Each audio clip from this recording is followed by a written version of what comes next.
Okay ka lang dyan? Yeah, go ahead. I just have to take this call. Hello? Ma'am.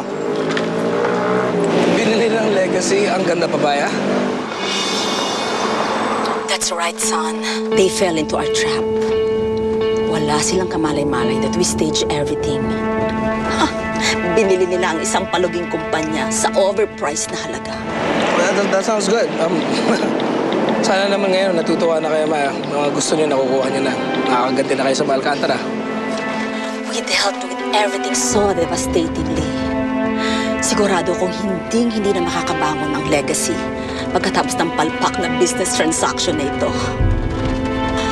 This is really the end of legacy. We don't know about that, Ma. We can't be too sure. Ilang beses natin sinubukan silang pabagsakin pero lagi silang bumabangon. Dinadala alam yan. Inigo, anak, bakit parang hindi ka natutuwa sa victory natin? You know this is the culmination of everything we have worked hard for. At last, nabigyan natin ng justice ang pagkamatay ng Lolo Isagani mo. Ma, not right now, please. Pag-usapan na lang natin ito pagdating ko sa bahay. Okay lang? Wala rin, Ma. Bye-bye.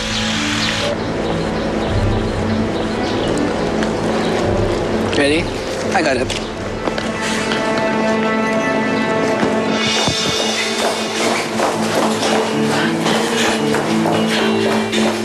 Sorry, hanggang dito na po muna kayo. Sorry. Lolo! What the hell are you still doing here? Dahil sa'yo, inatake sa puso si Papa. Hindi ka namin kailangan dito. Layas! Get out! Get out! Nakakarampi ka na! Malapit na kitang patulan, ha? Kapal ang mukha mo, no?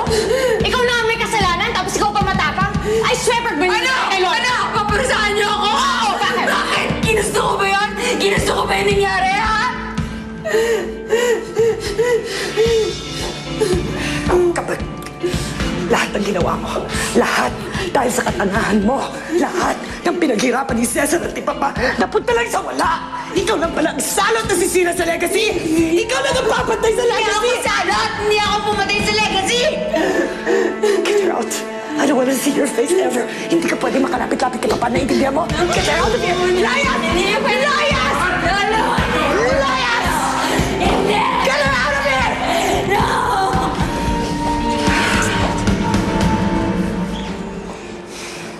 Okay ka lang ba? Parang tahimik ka ata dyan.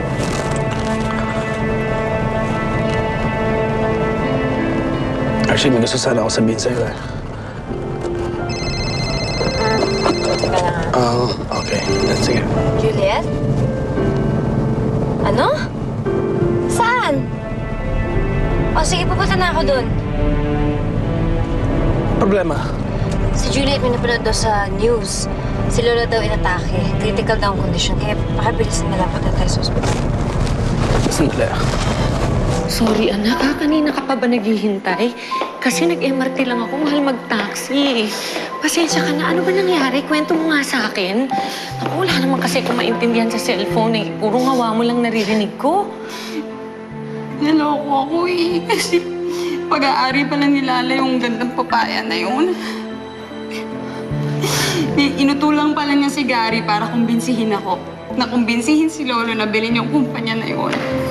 Kuya naman pa sinasabi ko, Bernadette. Bakit kasi nagtitiwala ka dun sa Gary na yun? Yan tuloy, sa'yo lahat ng sisi ngayon. Ay, naku, anak. Ano ba yan? Ikaw kasi, ang katangahan mo eh. Pwede ba? Huwag niyo na akong tawagin tanga. Huwag ka na makiuso. Isa pang tumawag sa akin ng tanga, magwawala na talaga ako. Huwag niyo isisi sa akin lahat eh. Hindi ko naman alam na gano'n. Ano gusto mong gawin ko, anak? Matuwa? Ay, naku. Eto na ang legacy, anak. Hawak mo na sa kamay mo. Naging bato pa. Kasalanan to, no? Ang buwisit ng lala na yan eh. Ang Gary na yan, isa pa yan. Lahat sila inuto nila ako. Pati ang Eva na yan, kung sisina ko, parang ako pa talaga yung pumatay kay Lolo.